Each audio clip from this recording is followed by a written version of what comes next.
Hey gang, it's Bryan from FXBilliards. Today we're going to talk about doing table recon. What does that mean? Just simply analyzing the table to determine what we can do, what we should do, and how we should go about doing it.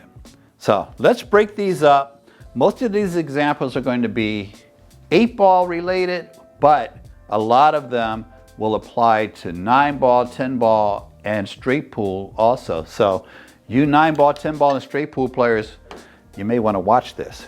So let's break these up, see what our rack looks like, and then we talk from there. Now, if you were playing in the APA, you just made the 5 in that corner pocket. I thought it was going to roll in for us, but you didn't make the 7. So you don't have a choice of balls right now. You're playing the solid balls because no stripe went in. And it is one of the worst rules in the APA that I should be stuck with the solid balls because I made one on the break. But it is a rule. So you don't have a choice here. But let's say you're playing in an event where you do have a choice. We want to analyze this table to determine which balls we want. If we look at this, given the rules, of course we have to take solace, but if we had a choice here, we may or may not take them. Our first shot is on the 11 ball if we had the stripes. The 5 only goes if we masse around the 10. We don't have a problem at all making the 1, but the 1 doesn't put us on anything other than the 5. So if we play the 1, we're probably playing the 5 next because we're so close to the rail we have to play it with follow. We don't have a lot of choices. But that's what you think about. What is going to happen, not right now, but 3-4 shots from now? Other thing that you want to pay attention to, and we're going to assume that the table is open here. Okay, so you have certain things that are going on. Let's say there's a couple clusters on the table. Clusters should be examined in 2 ways. 1, how am I going to get to the cluster to break it up? But 2, are these balls dead? Well, the 3 goes in the corner pocket there, and the 11 goes in the side pocket there. So a cluster is not always a cluster. So when you're analyzing the table and you see these balls clustered up, make sure you take the time to see if that ball goes in the pocket. And if it does, what's going to happen to the other ball? So you identify dead balls, and that's going to help you make your decision. The other thing that you have to look at, whether you have choice or not, are caroms. Because if you have clusters that you can shoot a carom shot with, then you might not be as bad off as you think you are. A couple weeks ago, I'm playing a student, well, you guys know him also on the podcast, Jason. And we're playing a game. I have this situation. I don't recall exactly how many times I tried to break it up, but it was a situation anyway. So what I ended up doing was playing position so that I could play a carom here. You may not even see the carom yet, but here it is. If I shoot a follow shot on this 9 ball, I can get on this side of this cluster, and guess what happens here? The 13 caroms off of the 11 and goes in the side pocket. How many people see that shot? Well, not a lot of people do.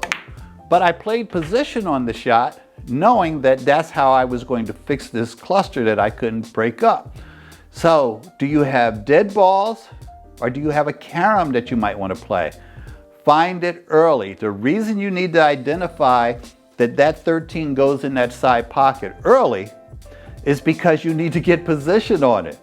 That shot does you no good if your cue ball is down there when it's time to shoot it. So if I do recon from here, we're in the late stages of a 8-ball game and I have solids. What I see is a 6-ball that is probably going to be banked. I have a couple things that I might be able to do. It does not go in the side pocket. It doesn't even follow the 15 in the side pocket, which would be wonderful if I could pull that off. It is either going to be banked here or it's going to be banked here. Now, I have seen pros, I saw Earl Strickland do this probably a couple weeks ago in a match. I don't know how long ago the match was, but I was very impressed that I saw what he was going to do before he did it, and that's always great when you see what the greats are going to do and you have an idea. What he did was left himself the bank shot, but an easy bank shot. What is the easiest bank shot on the 6 if I have to get position for a bank? It's not here. I know some of you that like to shift your cue around and bring other cues in and find the angle and then take your protractor and measure it, think that you want to go to this corner pocket, okay? You can measure that and you still have a problem making it. But a good bank shot shooter knows that if you can get almost parallel, even better, to the opposite side of this 6 ball, you can shoot a cross bank. So what's a cross mean? It doesn't mean I'm going cross side. It means if I get on this side of the 6, I'm shooting that way to bank the 6 back here. It is a very easy, high percentage shot, especially for a decent player. So no matter how you want to play it, I tease you guys, but if you want to play it here, knock yourself out.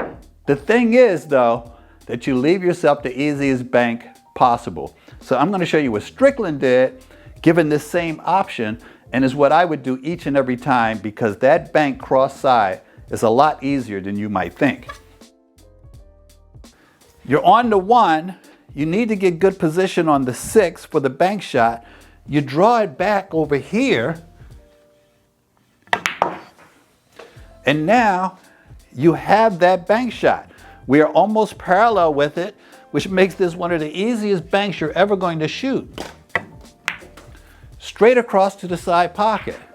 So while you're doing your recon and you're thinking about position play, don't just roll the dice on that 6 ball shot. Get the cue ball in a spot where you can play the right position so that you can shoot the bank. If you want to play the 6 ball here, then get yourself over here. But I'll tell you what, this, even though it's measurable, is a lower percentage bank shot. We have a cluster that we need to break up. We did our recon. We recognized that the cluster is there. Frankly, I can break that up from just about any of the balls on the table, but only one of them makes the most sense, and that is the 15. I can put myself on the 9. Actually, I would love to shoot it. I can shoot this with low right, come off of these rails, and break up those clusters from the 11 ball, okay? But it's not the smartest shot because I have a layup here that will break it up. All I have to do is get on the 15 in the side and let the cue ball go down there and do the dirty work for me.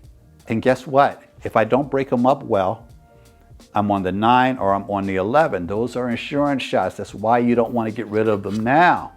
So I play the 13 with the intent of getting the angle that I want on the 15. The best angle is just about here. I can get on it from here, but I might just miss the cluster. But if I get on it here, I can literally shoot a stun shot and send it down the rail, or just a little bit of follow, and almost guarantee that I'm going to break up that cluster.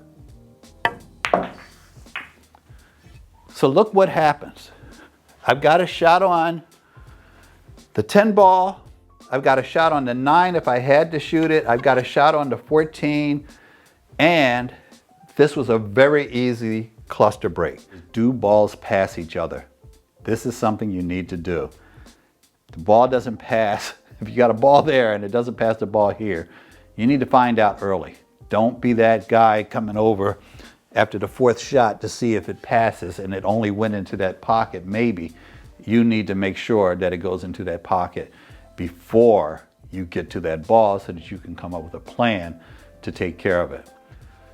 So there you go, guys. Think about these steps when you come up to the table for your first shot or your 15th shot. Check out this video, hit us in the comments, Give us a thumbs up. Guys, hit the bell so that you know when we put out a new video. Have a great day.